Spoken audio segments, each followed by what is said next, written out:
Is it finally filming? Yeah? Okay. Thanks. Hopefully it's finally filming and filming right. Oh my gosh, I've had such a hard time with the focus. I've gotten this like cold. And we lost electricity last night. I realized I haven't filmed a video in a while. I apologize. I'm sorry. Okay. So today I will be doing like my winter barn essentials, like not necessarily riding essentials, but you can ride them. Like, I've been doing a lot of stuff at the barn lately, not necessarily riding, driving, and lots of work on my pony that's not riding, groundwork. Okay. But you can wear this stuff riding too, it's fine. There's stuff you can use at the barn. So I like to layer, because I don't like big, hefty coats. I like some small layers. It adds up, and it's easier for me. So to start off with, to keep my hands warm, I have these Skimit workwear work gloves. Are actually a gift to me. They're like fleecy on the inside. They're really nice and adjustable at the wrist. They are waterproof and insulated, which I think are awesome. They are as far as the waterproof goes, water will get on them, but it won't completely soak the glove. It won't completely soak the glove. So they can get wet though. So I've dumped them in water buckets before, not on purpose. But these are amazing to keep your hands warm. I'm telling you, these are purple, a lot of different colors, and it's I think these are from Tractor Supply, but I'm not sure. But anyway, so on to the next thing. To go along with those hands, the hands are very important. There's a lot of stuff you can't do without your hands. I need some hand warmers, because you never know when it's going to get really, really, really cold. Okay, it just happens. You'll get really cold, and you don't have time to go inside and warm up your hands, dress gloves, you need some hand warmers. You just take these out of the packet, you shake them real good, and they're good to go, and you can put them in your gloves or just in your pocket. And I got this little bag thing. They usually come in something like that, and pack of 2, and there's about 10 of these. These are by Yaktrax. These aren't actually the best in the world.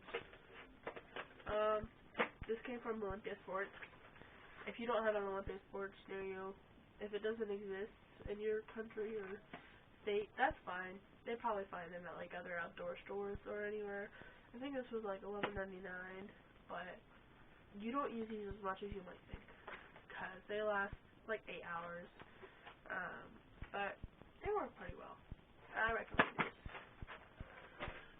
Next thing is your feet, because we all know when we go inside after riding or whatever you do, just driving, groundwork, just mucking your stalls, your toes are frozen. So that is why you need, this is why I found a pair of merino wool socks. I think that's how you say it, merino, I don't know. These socks are the best. I usually double them actually, because I got 2 pairs for $3, which is actually a good deal. And these are just awesome socks. They fit. They look kind of big. They feel kind of big, not they'd be really thick, but they're really not. And they fit down the pad boot well with a regular sock underneath or whatever. You can do whatever, but that's just how I do it. That way when I come in, I can take these off and my feet air out. I know I'm kind of weird, but anyway. So yeah, these is merino wool socks. These are best. I can't remember the brand. They're about $3 for 2 pairs and a package. It was a good investment. Trust me, because I've washed these probably 10 times already, and they still feel good, like new, look like new, and smell like new. So yeah, those are that. Also, to keep your ears warm. We all know when you're in the barn and there's not really much wind and you don't have a helmet on your head or anything, I find the bigger, thicker ear warmer thingies. These are, the headband. This is nice. This is still a cheap, probably Dollar Tree. Who knows? This has kept my ears so warm though, just covering it. But when you have to have a helmet on, and the wind's on your face, so you need something a little warmer, a little more conformed, these fleece, the fleece ear headband things, I don't really know what to call them, I can't remember. Those are fitted, and they're fleece, and they're, they conform to your head, so you can put a helmet on right over top. It is like amazing. Like it is awesome. I love this when I have a helmet on. Next thing, back to hands. These are my really crappy pair from last year when I ruined them. I don't know why, but the fingerless gloves, I made these actually last year. They were like chicken gloves and snip the ends off. I do it all the time. This was my first pair, of course. It looks horrible, but anyway. So yeah, I just like fingerless gloves. I wear them like underneath or over top other gloves, and just when I need a little extra glove, I don't know. These just always come in handy. So always have these. Next thing, when it comes to like jackets and stuff, I like to layer, and so I like the fleece like North Face jackets, except North Face are actually kind of expensive. Like I'm a cheap person. These are just like, this is just like J-Day or something. Like that's probably also like cheap roses or Walmart brand. Who knows? This is a fleece jacket, just like you would find maybe North Face. It has like the conformed little lines in the pockets and the regular sleeves and the little neck thing, that collar. You know, it's just random zip up. It felt just as warm as my old North Face jacket, except this was a whole lot cheaper probably, and it's just as comfortable as those more expensive jackets. If you buy North Face or can afford North Face, that's fine. They're comfortable jackets. Have at it. I don't mind. I had one for a while, but things got tougher, and I needed a good jacket, but not going to pay that much. So, yeah, really nice jacket, really cheap. Probably Roses or Walmart. Cheap doesn't, like, just because stuff is expensive doesn't mean it's good quality. Just because stuff's cheap doesn't mean it's cheap quality, you know? Vice versa, it just, stuff can be cheap and be worse quality. Stuff can be expensive and be the best quality. It just depends. But that was a good jacket. Next is the Athletic, how do you say that?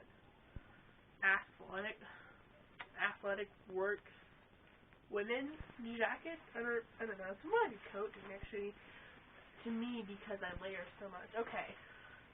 So right in the middle, about right here, I guess, it has this little like thing that you can tighten up and stuff, tighten up your jacket. Also at the bottom it has, you can like tighten it and stuff, the bottom room. At the end of the sleeves, it has little suction thingies so it can like conform to your wrist. And also the hood can roll up into the collar or button or roll back down. This jacket is waterproof. You can tell by like the material. Is it like polyester? Is this polyester? I don't know. But you can tell by it's waterproof on the outside. On the inside it has almost like a little fleece, little thin fleece, and then the sleeves too. It doesn't have any in the hood, but that's okay. But this is a really nice jacket, and I actually borrowed this from my mom and ended up taking it and keeping it because it's so nice and I love it, and it's just such a great investment, and I really recommend this jacket. So that is that. That is all I have. I have a few more things, I think. I don't know where they went, but yeah, if you guys like this video, give it a thumbs up, leave me comments. I'll leave my email in the description so you guys can, like, you know, email me. Tell me about your horse, you know, use the email to your advantage. Don't spam it, but, like, tell me about your horse, maybe you need some advice. Leave that in my email because I'll be more likely to get to it and be able to actually have a better, language teacher would kill me, better conversation with you guys, and I guess I'll see you next week.